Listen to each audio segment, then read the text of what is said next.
Hey, this is Jen Rubin, editor-in-chief for The Contrarian. Where in the world is Tim Mack? He's in Kiev. Tim, good to see you. It's great to see you. What has been going on in Kiev, on the ground, and throughout Ukraine as Trump has been paying homage to Vladimir Putin, talking about land swaps, talking about direct talks between the two leaders? What's actually been happening on the ground? Well, in order to be disappointed, you have to have expectations. And thankfully, a lot of Ukrainians, their expectations were already through the floor by the time we had this meeting, this summit between Trump and Putin in Alaska. And so really the question is, have the Ukrainians been sleeping pretty well without a lot of worry? I think so, because the expectations were so low going into it. I think, we have to evaluate this and we can evaluate this based on Donald Trump's own stated goals and desires from just over a week ago. And that is that he wanted a ceasefire, that he had set a deadline out for sanctions, new sanctions, secondary sanctions to be imposed on Russia if he didn't get what he wanted.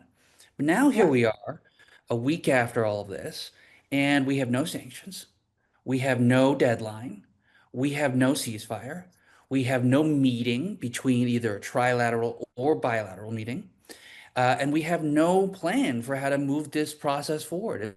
It's very obvious that the Russians aren't keen on a peace process. They're interested in dragging this out by not closing the door on a peace process, but by kind of trying to create as many wedges as possible between the Europeans, the Ukrainians, and Donald Trump while they continue their war. Now, as Trump has been having these talks, has Russia slowed down its advance, or has it in fact speeded up and increased bombings of civilians just to make the point that really they show Donald Trump no respect whatsoever and aren't about to slow down their war machine?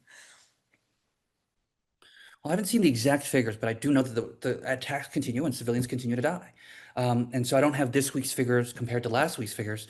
I think we'll find out. I think we need a little bit more data to determine that. But there's no evidence that or that the attacks have diminished. We continue to get air alerts regularly in Kiev and in other major cities in Ukraine, and this war continues to be a terrible, grinded out waste of human life, all because a dictator wants to continue his war.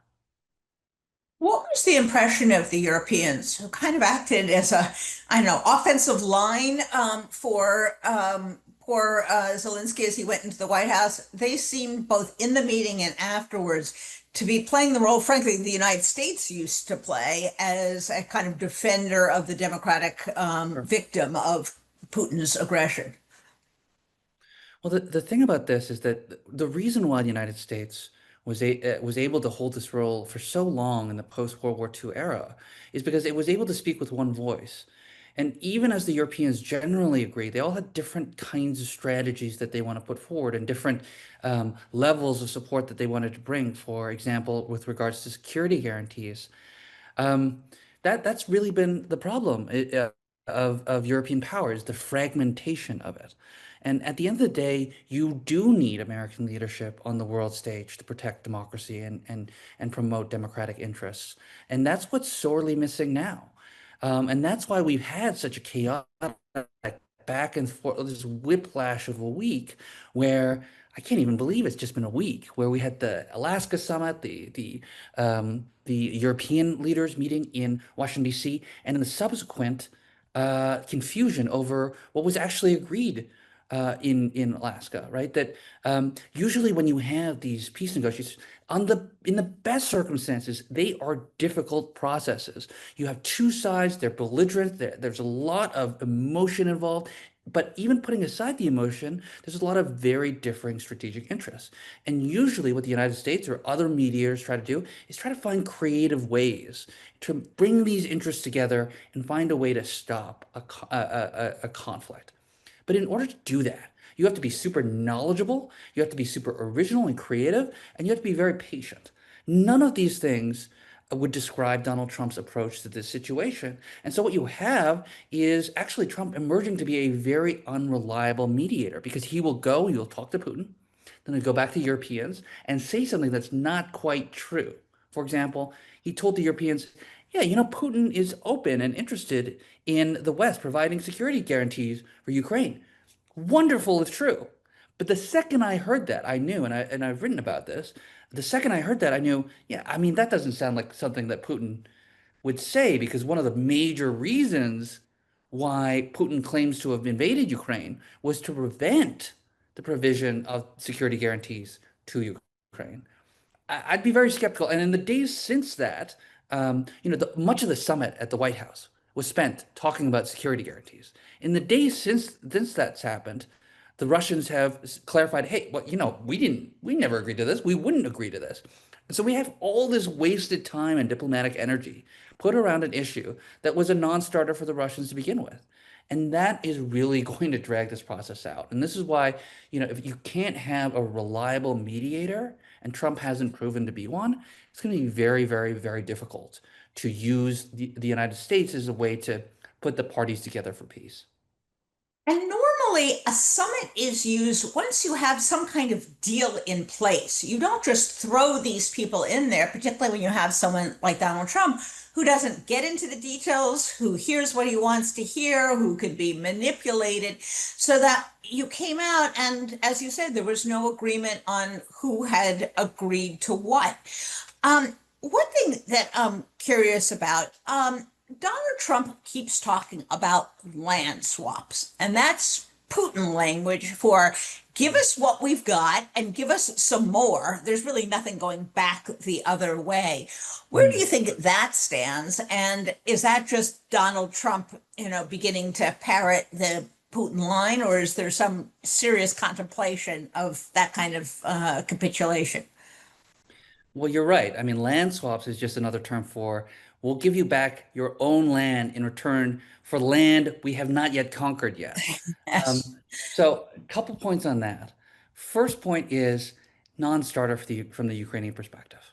It is it would be very, very difficult for the Ukrainians to swallow that they would be giving up additional territory that their soldiers have fought, died, bled for.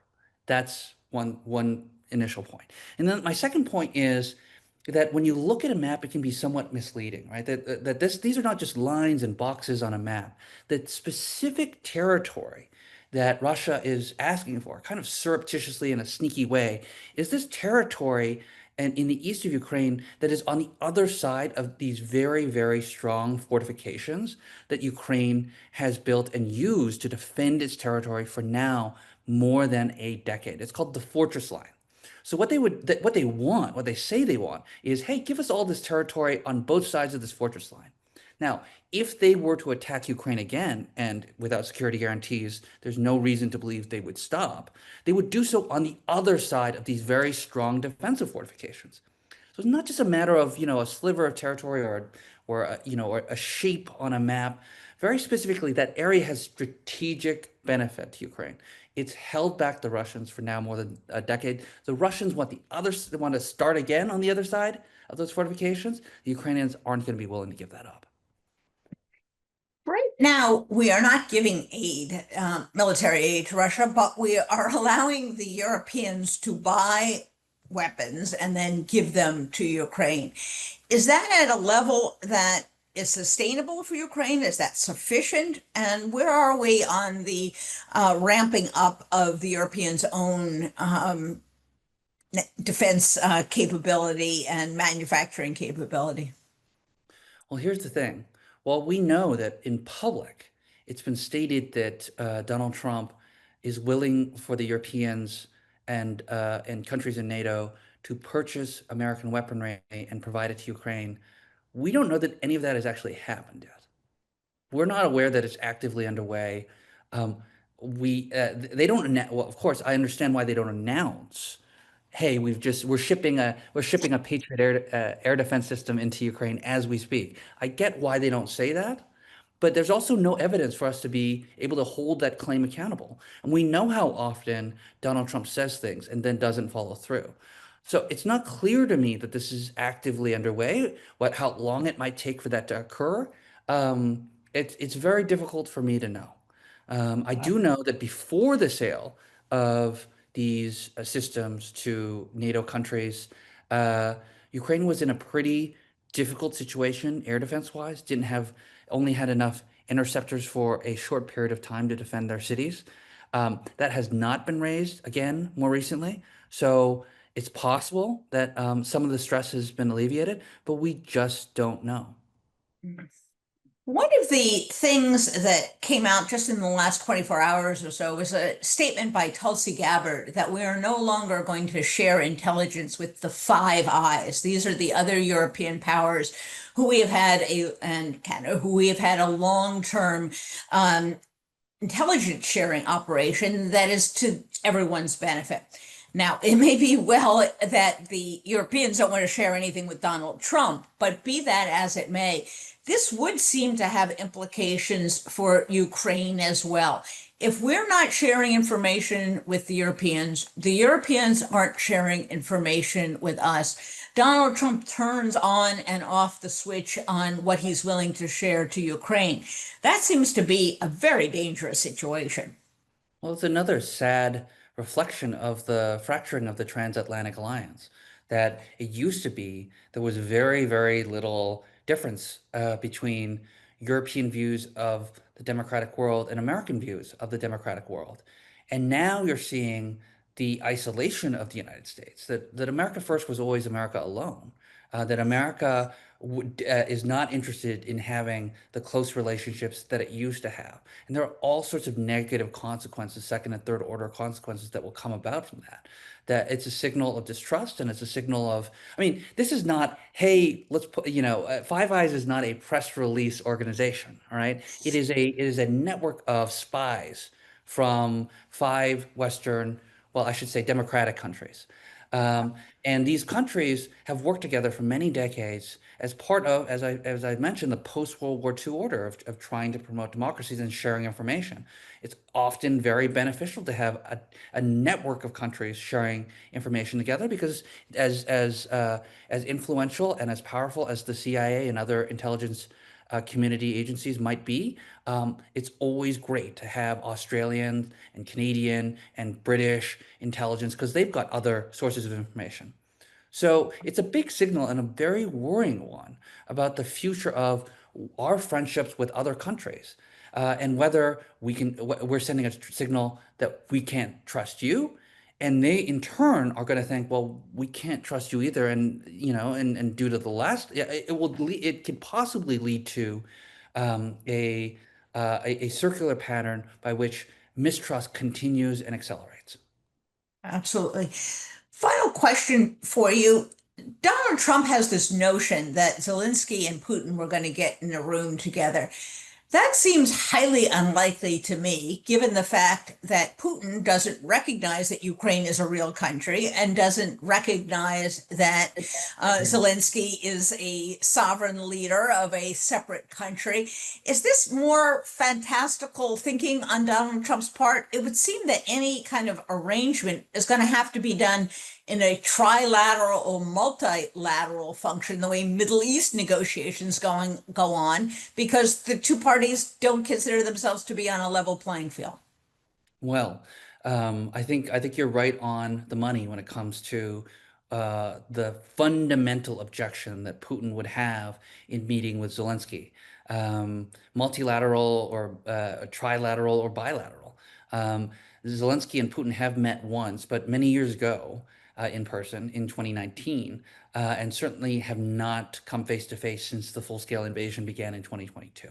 But Putin has said, and Russian government propaganda holds the line that the government in Ukraine is illegitimate, that Zelensky has no legitimate power, that he's the head of the